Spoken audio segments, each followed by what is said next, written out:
How does a man stay grounded and alpha in an environment of betas and people with no virility?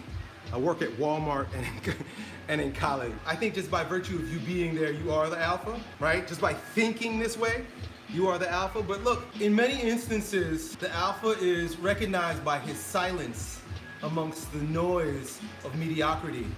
So it's interesting, like when I was in college and I worked for a moving company, which was a bunch of tough guys, but they were fucking beta as hell. But they were tough guys, but they would chat and they were catty and they would talk about each other and they would complain all day long.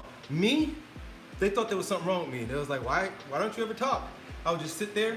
Back then I was reading scripture. I was reading the Baha'i writings. I sit in the back of the truck and just read my stuff, and they turn around every once in a while. What do you think, Elliot? Because you know what backbiting is? Talking shit about people behind their backs. That is the most beta shit you can fucking do. That's real feminine. That's real weak. That's not masculine at all. Just don't get involved. You can just look at them, acknowledge them, appreciate them for what they are, right? Just go about your day. Do what you gotta do. The worst thing you could do in an environment like that is to get involved. They're gonna wanna pull you in, man. What do you think about what Cindy did over in the pharmacy aisle? I don't know what you're talking about. When you go to university and, hey, Michael, why don't you join us in a safe space? And you just say, my safe space is right here, bro. You don't need to be involved. That's all it is. Alpha. Alpha is the letter A. The letter A stands alone, right? B is secondary. That's why they call it beta.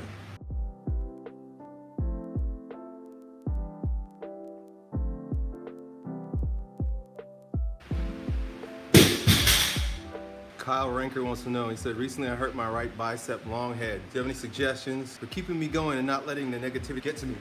I don't know, man, because maybe the negativity is supposed to get to you. Maybe you're supposed to go spiral down into a negative place, a dark place, a place where you can retrieve your soul. That's what I did.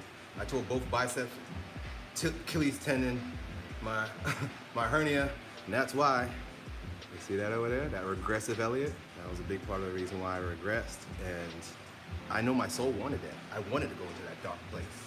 I wanted to experience that downward catabasis, catabolic movement breakdown, ego deconstruction. So I can give you all kinds of motivation about why you should keep going, but I don't know if that's your soul's calling. Maybe you're supposed to be depressed, right? You ever think about that? Like everybody's trying to avoid shit. Everybody wants life to always be happy-go-lucky, good feelings, YOLO all the time. I have a tendency to believe that just like there's nighttime, there should be darkness in your life. You can't separate light from dark. Light can't exist without dark. They're along the same spectrum. So I wanted to experience that darkness, bro. And so maybe that's where you're being called. You're being called down into the deep, dark dungeon of that ditch called nourishment. Darkness is nourishment, right? Like think about the soil. Down in the soil is where all the nourishment is. Down in the humus, right? That word humus, which is the nourishing component of the soil, is where you get the word humiliation, right? It's pretty humiliating to get your body torn up. Also humility, right? It's pretty humbling to have your bicep torn up, right? Also humor. And this is where we learn to integrate the darkness into our life by taking things lightly. You integrate the dark by being light about it. And that's where humor comes in.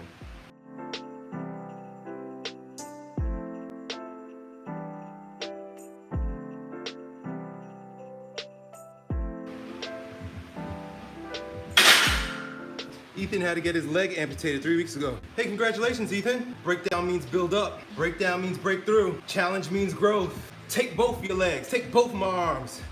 Take my voice, take my eyes. Take my mind and I'll still survive. So, you know, that's a perspective. Carl Jung used to say that. And I understand why. Because when success befalls you, oftentimes that's a trap and you can lose yourself. I know I had. And when tragedy befalls you, that's an opportunity for growth, regeneration, rejuvenation. Anybody who ever had a challenge, like when people would lose their job or something, he would always say, congratulations. Congratulations to you, man. And I'm not saying that to make light of your situation, although maybe I am, right? Raise it up, make it light.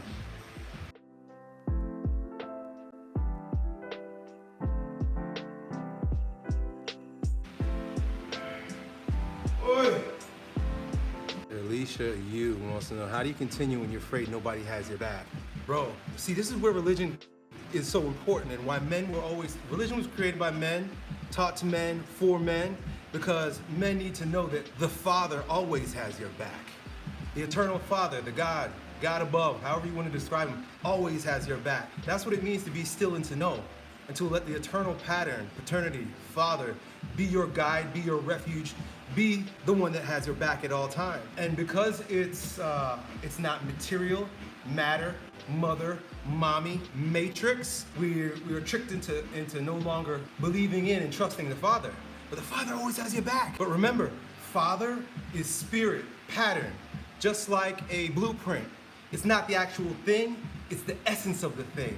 So essence, God essence, always has your back, bro. You're never alone, my man. I wish you could just believe that.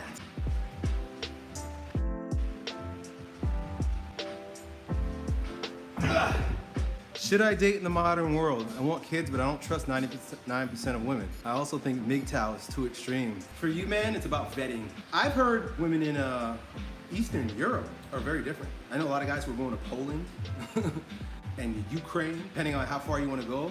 I think maybe even like women from Turkey, the Middle East, they may be a little bit different. I think it's a Western woman thing. Western men have become weak, and Western women think they're men. So feminism. 500 angry feminists coming for you, bro. Yeah, it's feminism, and it's toxic feminism. But those are just some ideas, you know. It's about us being strong first. And with women, and this may sound counterproductive, counterintuitive, because most men are taught to bow down, kowtow, and pander to the pussy and be nice. But if you're anything like my dad, my dad's such a fucking alpha, and the way he taught me, don't be fucking nice, be direct. Hey, this is who I am, this is what I'm about, this is what I expect. You're either with me or you're not. And if you ever fall out of line, you're out of here.